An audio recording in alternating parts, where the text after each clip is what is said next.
C'est pas des trucs de fou. Déjà là, tu m'agresses quand tu me dis des trucs de fou parce que faire le fou pendant 20 ans, tu vois ce que je veux dire, ouais, non, non. On ne pouvait pas imaginer il y a Bah quand on découvre que son père il est encore plus fou que nous quoi. C'est que moi je faisais mon petit chemin tranquille, j'ai fait un peu d'athlétisme, de gymnastique, et puis en creusant un peu, vu que mon père m'a pas élevé, j'ai voulu savoir un peu d'où il venait, qui il était, et puis je me suis rendu compte qu'il venait des enfants de troupe, qu'il avait fait le parcours. Et là, je me suis posé des questions à savoir, mais c'est le parcours de quoi. Donc, il m'expliquait le parcours d'agilité, le parcours du silence. Et en creusant vraiment, en cherchant qu'est-ce qu'il avait transformé, j'ai vu qu'il y avait une vraie méthode d'entraînement, quoi. Et c'est ce qu'est le parcours, une méthode d'entraînement physique pour te permettre de franchir des obstacles dans le milieu urbain ou milieu naturel. Non, je crois que j'avais peut-être besoin de me prouver des choses, c'est sûr, parce que je sais pas, c'est comme c'était mon école quoi. Quand t'es dans une famille, c'est le fait d'avoir le père, la mère, une éducation, des petits coups de pression des fois et tout. Et moi c'était un peu éclaté tout ça, donc j'avais besoin. Le parcours c'est devenu un peu mon père quoi. C'est lui qui m'a mis les fessées. Tu vois, c'est pas bien, tu tombes, tu rates, tu recommences jusqu'à ce que ça soit bien.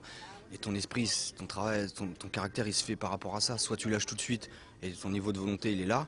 Soit tu dis ah ouais tu veux jouer, je recommence, bam, tu retombes, ah ouais, et je recommence, et je recommence. Et là, t'apprends à voir qui t'es. Celui qui m'agace m'enseigne la force, tu vois. C'est pas le tout de voir de sauter d'un immeuble à l'autre, faut savoir pourquoi, et c'est juste dans un cas de si un jour il y a un problème. On passe pas nos journées sur des toits à sauter 60 mètres de haut d'un immeuble à l'autre, quoi. Là, quand on a comme des phobies ou des trucs comme ça, eh ben, c'est peut-être ce truc-là qui a travaillé à l'extrême cet autre côté. Si j'étais quelqu'un de nature déjà qui a pas peur ou confiant et tout, j'aurais peut-être pas développé ce truc-là autant. Mais c'est sûr que quand je suis dans un endroit, il faut tout de suite que je sache ce que je peux faire. Je vais chez quelqu'un, je suis au 11e étage, voilà, je vais chez Gabin, je regarde, ok, par sa fenêtre, ok, on peut se barrer là, on peut accéder au toit, il faut que je vois les issues tout de suite. Il faut pas que j'ai horreur de me sentir étouffé, enfermé. En faisant ça, en pratiquant le parcours, moi, ça m'a déclenché ces ouvertures d'esprit, à m'intéresser à d'autres choses et tout. Mais un mec, il peut retrouver ça en faisant de la musique, en faisant du dessin. Tu vois, le truc, c'est peu importe ce que tu fais, fais-le bien. T'aimes pas l'école, ok. T'as le droit de pas aimer l'école, mais qu'est-ce que tu vas faire? Si c'est ouais, j'aime pas ci, j'aime pas ça, et que tu restes chez toi et que tu fous rien, je peux pas croire en ta vision de la vie. On doit faire des choses. On est là, on n'a pas assez d'une vie pour faire tout ce qu'il y a à faire. Exceller, bon bah si t'as des gens des fois suivant leur morphologie ou comment ils sont, s'ils sont prédisposés à telle chose, ils vont apprendre plus vite que d'autres. Après c'est qu'une différence de ça. Et l'important c'est qu'ils comprennent et qu'ils avancent à leur rythme.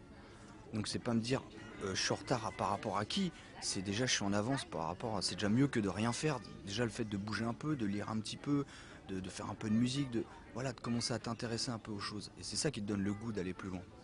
Donc tu as le droit de ne pas t'intéresser ou de pas aimer telle chose, mais fais quelque chose de ta vie. Donc moi, en faisant le parcours, ça m'a ouvert sur carrément plein d'autres choses. Et aujourd'hui, j'ai plus envie que de faire du parcours, j'ai envie de faire plein de trucs.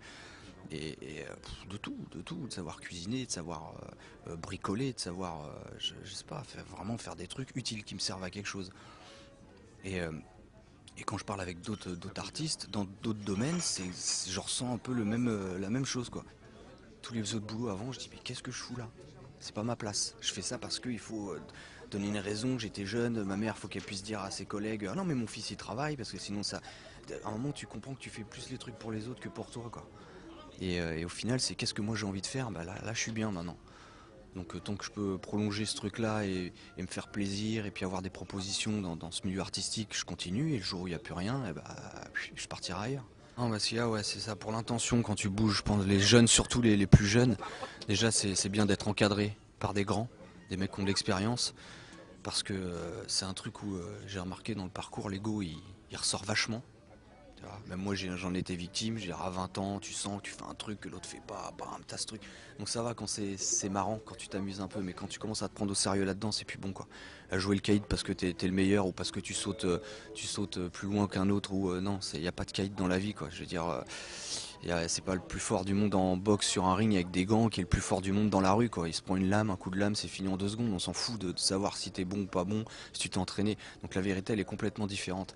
Et il faut vraiment voir ce côté s'entraîner pour le parcours que juste comme une méthode qui te permet d'être un peu mieux dans la vie, comme une méthode de cuisine qui te permet de faire à bouffer si tu sais pas quoi faire, ou de savoir réparer une bagnole parce que tu as des bases de mécanique et basta.